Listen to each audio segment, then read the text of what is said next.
Hello again, everyone. Edwin Learnard back once again. In this YouTube astrological segment, I'm going to be talking about Eros in the third house in a natal chart. Now, Eros in astrology can be associated with powerful sexual attraction, could be the astrological energy that we may strongly be infatuated with and have a very powerful, perhaps even unconquerable sexual attraction to. Now, and even if you're incompatible with that energy on other areas, depending on your other elements in your chart. Now, given that this is the third house, and as far as houses go, we're talking more about that sector of life, that maybe the person or that area, that sector of life where you feel this, where this person may be at, this as far as the sexual attraction goes. The sign that Eros resides in is more about really more that kind of person that you may have that very strong erotic sexual connection to. But when you're talking about the house, it's more about that sector of life, that it's more about the where than anything. But anyway, given that this is the third house, this could be somebody that may be a neighbor. It could be somebody that figured prominently in your early education, somebody that you may know, be acquainted with through your short journeys, maybe in your neighborhood. It could be somebody at a local store or supermarket, somebody that is associated with your local transportation. And given that the third house is the house of Gemini, it could be somebody that's very communicative and maybe even a younger person, or just simply somebody that exudes a very youthful type countenance and complexion, regardless whether the person is younger than you or not. It could also be a very lively and vivacious person, or even somebody that's very well-rounded and multifaceted. I mean, say if this is in Scorpio, it might be somebody that's very diverse in knowledge with things connected with the supernatural, the occult, astrology. Now, in a lot of cases, I mean, some cases, since we're talking about the third house and it's you're looking at basically Gemini like undercurrents. Some cases, this may actually be a Gemini sun, moon, or ascendant person, or somebody that simply embodies the characteristics. In a lot of cases, though, it would be the sign that Eros actually resides in. If it is if you have Eros in Gemini in your chart. I mean, it could be somebody that again could be a Gemini sun, moon, or ascendant person, or one that embodies those traits. If you have like a conjunction, if your Eros makes a conjunction to the person's Eros in Gemini sun, it could be the really like the basic character of the person. You might feel this erotic connection with, or in the appearance to some degree, because even though, I mean, the ascendant is what dominates the appearance in astrology, but the sun can give some physical characteristics. Now, if it's the moon, it may be on a more unconscious or subconscious level.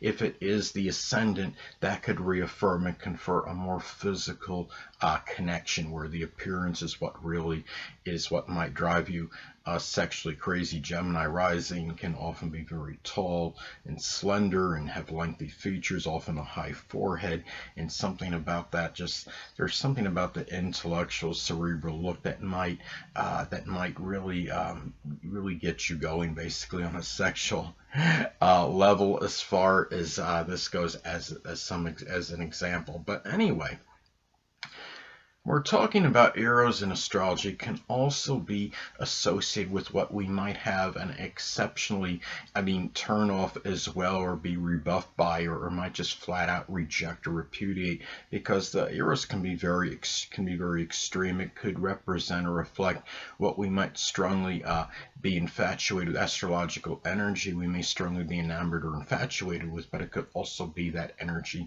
that we might strongly rebuff or reject, or, as I stated, repudiate. We might just say we don't want it. It might be a very powerful turnoff. Now, for some people, and especially, depending on other elements in your chart, a lot of this is predicated on a lot of your other elements in your chart, whether you feel compatible with this energy or not. Now, if you have like a Pisces sun, moon, or ascendant, this energy might not really be for you, because Pisces is more about deeper emotional energy, and and more feelings, and where the emotions with Pisces can be practically all encompassing, and Pisces likes to have more isolation and solitude, where a Gemini energy is more mobility and more loquacious energy and more cerebral, where the Pisces is more intuitive.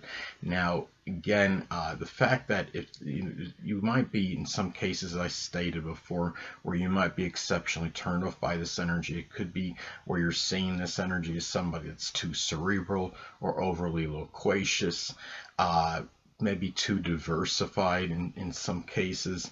Um, it could be where you might see this person being overly mobile, and say if you're more, I mean, like Pisces energy, again, as an example, could be more sedentary. It might be, I mean, the third house is also the early education, so it could be something where you might not, where you might be rebuffed by somebody you might have known in your early education, and because you want to perhaps be more forward uh, moving. Now, of course, there could be modifying indicators. If this is in the zodiac sign Cancer, as an example, Cancer can be more tuned to the past, so you might be able to work through that to some degree, because Cancerian energy can be more attracted to things of yesteryear, and not really and not always focus on well, whether this person was from the past or not. It'd be more about the past as opposed to the present. So anyway, but also too, Eros in astrology can also represent their creative, very strong creative energy and ability. Now, given that this is the third house, this could be a person that might show tremendous creative energy and ability in something with communications. As an example, perhaps through writing. Say if this is in Scorpio, this could be somebody that might show creativity in astrological, occult, supernatural writing, communications. If it's an Aquarius, it might be somebody that might express this through the internet, or some kind of communication that's associated with computers or electronics. Uh, Scorpio, again, maybe a voice transformer. Well, I'm being somewhat flippant there. Scorpio energy can be transforming, but it could also be simply creative energy and ability you might express with siblings, with cousins, neighbors, people that might figure prominently in your short journeys, your local transportation, even people you may have known in your early education. Now, in Aquarius, again, as an example, this could be somebody that might express creativity through online learning. In the third house, I mean, anyway, Eros in astrology can also be associated with what one may have a very powerful exuberance or enthusiasm for. And given that this is Gemini energy, it could be one that may do so through communication, through talking. Um, it could be, say, if this is in Gemini and you have it in the third house, this could be somebody that really may like to talk, be very loquacious, and talk about a lot of many different subjects. And it could also be somebody that has a very powerful exuberance and enthusiasm for writing, for things that are associated with dexterity.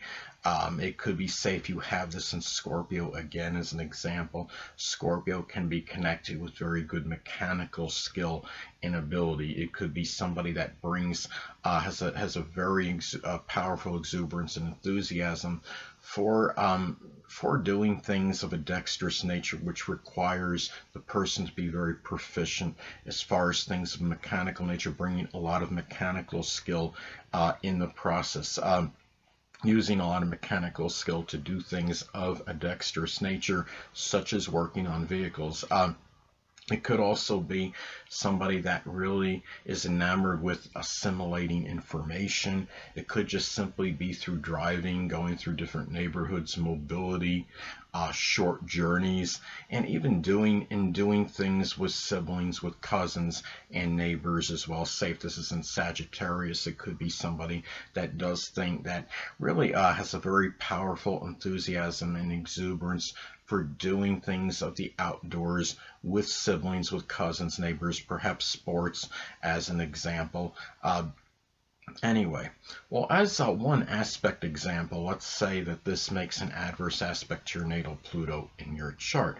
Well, this could be a person that might be excessively obsessed or fixated on the things that I had described, such as what one may have a powerful exuberance and enthusiasm for, say, if it is like driving or mobility, it might be to a point where it might be excessive, and you have to be careful not to let those kind of things just dominate you completely at the exclusion of everything else. So those are some things, or even could indicate a powerful obsession or fixation with that person that you might have that near unconquerable sexual attraction to. So anyway, people, that'll conclude this YouTube astrological segment. Until next time, people, Edwin Learnard saying stay well.